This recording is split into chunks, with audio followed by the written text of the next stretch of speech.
Hello friends, मैं आज 65th BPSC 2020 का एक क्वेश्चन आपके पास लेके आया हूँ। यह पेपर 1 का इंटरनेशनल रिलेशनशिप से क्वेश्चन है, वही मैं आज डिस्कस करूँगा।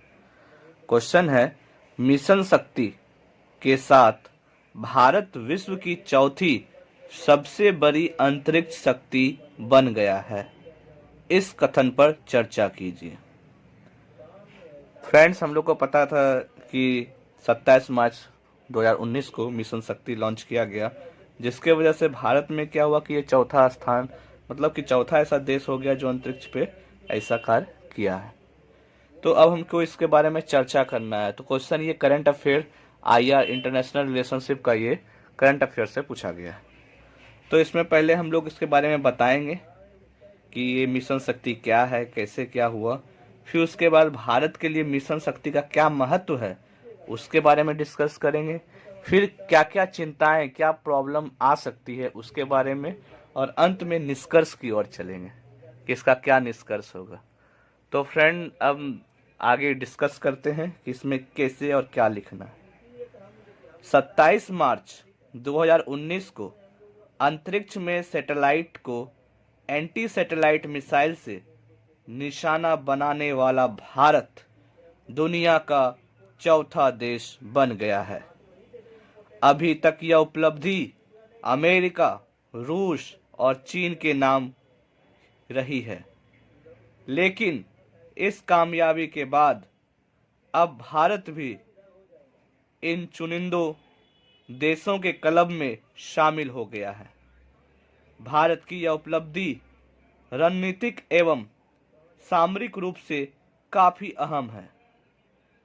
ज्ञातव्य है कि मिशन शक्ति का कार्यक्रम पूरी तरह से स्वदेशी है और इसने मात्र 3 मिनट में पृथ्वी से 300 किलोमीटर दूर पृथ्वी की निचली कक्षा में निष्क्रिय उपग्रह को निशाना बनाया।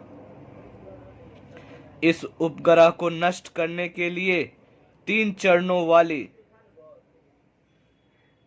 इंटरसेप्टर मिसाइल को ओडिशा के तट पर स्थित एपीजे अब्दुल कलाम द्वीप से दागा गया था। इस मौके पर भारत ने कहा कि मिशन शक्ति किसी देश के खिलाफ नहीं, बल्कि इसका इस्तेमाल शांति और मानव कल्याण के लिए होगा। मिशन शक्ति का मूल उद्देश्य भारत की सुरक्षा, विकास और तकनीकी विकास पर केंद्रित है। एंटी सैटेलाइट मिसाइल एक ऐसा हथियार होता है जो किसी भी देश के सामरिक व सैन्य उद्देश्यों के लिए उपग्रहों को निष्क्रिय करने या नष्ट करने के लिए डिजाइन किया जाता है।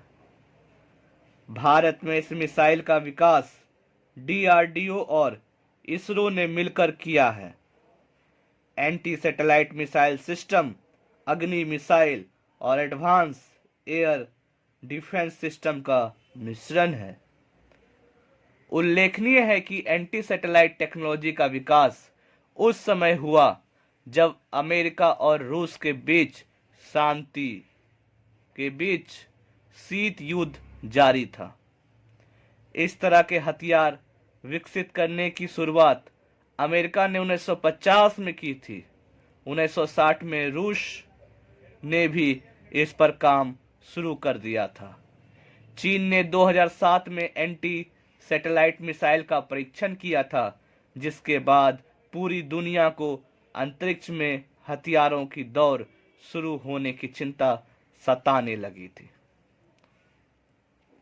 उल्लेखनीय है कि अंतरिक्ष में सैन्य गतिविधियों को रोकने के लिए बाह्य अंतरिक्ष संधि 1967 में संपन्न की गई है। इसके मुताबिक अंतरिक्ष में परमाणु हथियार और सामूहिक विनाश के दूसरे हथियार, वेपन ऑफ मास डिस्ट्रक्शन साधनों से सुसज्जित उपग्रहों, अंतरिक्ष यानों आदि का इस्तेमाल प्रतिबंधित है। भारत के लिए मिशन शक्ति का महत्व। भारत ने एंटी सैटेलाइट का परीक्षण कर यह साबित कर दिया है कि उसके पास अब अंतरिक्ष में चीन के समान ही तकनीक प्राप्त है। अगर भारत परीक्षण नहीं करता तो चीन बिना किसी चुनौती के लो अर्थ ऑर्बिट सैटेलाइट लॉन्च करके व्यावसायिक लाभ उठाता। परमाणु हथियार की तरह कई देशों के पास एंटी सैटेलाइट तकनीक उपलब्ध है, लेकिन भारत द्वारा परीक्षण करने से यह साबित हो जाता है कि उसके पास विश्वसनीय रक्षा तंत्र मौजूद है। भारत के परीक्षण में दूसरा फैक्टर पड़ोसी देश पाकिस्तान भी है। पिछले साल चीन ने पाकिस्तान की रिमोट सेंसिंग सैटेलाइट लॉन्च करने में मदद की थी। भारत ने संकेत दे दिया है कि वह अंतरिक्ष में पाकिस्तान के उपग्रहों को कचरे में तब्दील कर सकता है। इस परीक्षण के साथ पाकिस्तान से संघर्ष की स्थिति में भारत का पलड़ा भारी हो गया है। कुछ विश्लेषकों का मानना है कि युद्ध की स्थिति में भारत अब दुश्मन के सक्रिय होने से पहले ही उसकी सैटेलाइट पर हमला कर सकता है। इससे भारत की परमाणु हमले को लेकर रणनीति भी बदल सकती है। भारत ने हमेशा वादा किया है कि वह कभी भी किसी देश के खिलाफ पहले परमाणु हथियारों का इस्तेमाल नहीं करेगा, लेकिन अब अगर भारत अपनी नई एंटी सैटेलाइट तकनीक को एंटी मिसाइल डिफेंस में इस्तेमाल करने में सक्षम होता है तो रणनीतिक संतुलन की स्थिति बिल्कुल बदल जाएगी। कई विश्लेषकों का मानना है कि चीन, अमेरिका और रूस अंतरिक्ष में निशस्त्रीकरण संधि पर चर्चा कर रहे हैं और मिशन शक्ति के बाद इसमें भारत की भी निर्णायक भूमिका होगी। अब हम चिंताएं पर डिस्कस करेंगे कि इसमें क्या क्या प्रॉब्लम हो सकती है, उसके बारे में डिस्कस करेंगे। हालांकि भारत के मिशन शक्ति से अंतर्राष्ट्रीय स्तर पर कुछ चिंताएं भी उत्पन्न हुई है। इससे अंतरिक्ष मलबा बढ़ने की संभावना है। अधिकांश सामरिक उपग्रहों को उन कक्षाओं में रखा जाता है जो पृथ्वी की सतह से 30,000 किलोमीटर उससे भी ऊंचे हैं। भारत को 30,000 किलोमीटर से अधिक दूर तक निशाना साधने की अपनी क्षमता में सुधार करना है। इसके लिए उन्नत तकनीक फिलहाल भारत के पास मौजूद नहीं है। कई विशेषज्ञों का मानना है कि भारत के इस परीक्षण से बाह्य अंतरिक्ष में हथियार की होड़ लगेगी।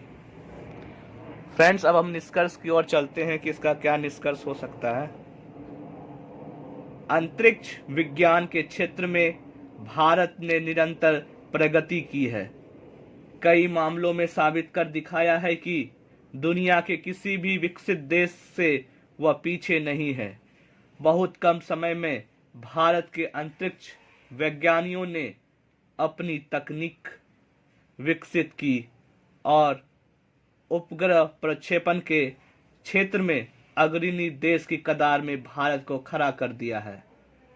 अब बहुत सारे देश जिनके पास उपग्रह प्रक्षेपण की उन्नत तकनीक है, फिर भी भारत के उपग्रह प्रक्षेपण यानों की मदद लेने लगे हैं।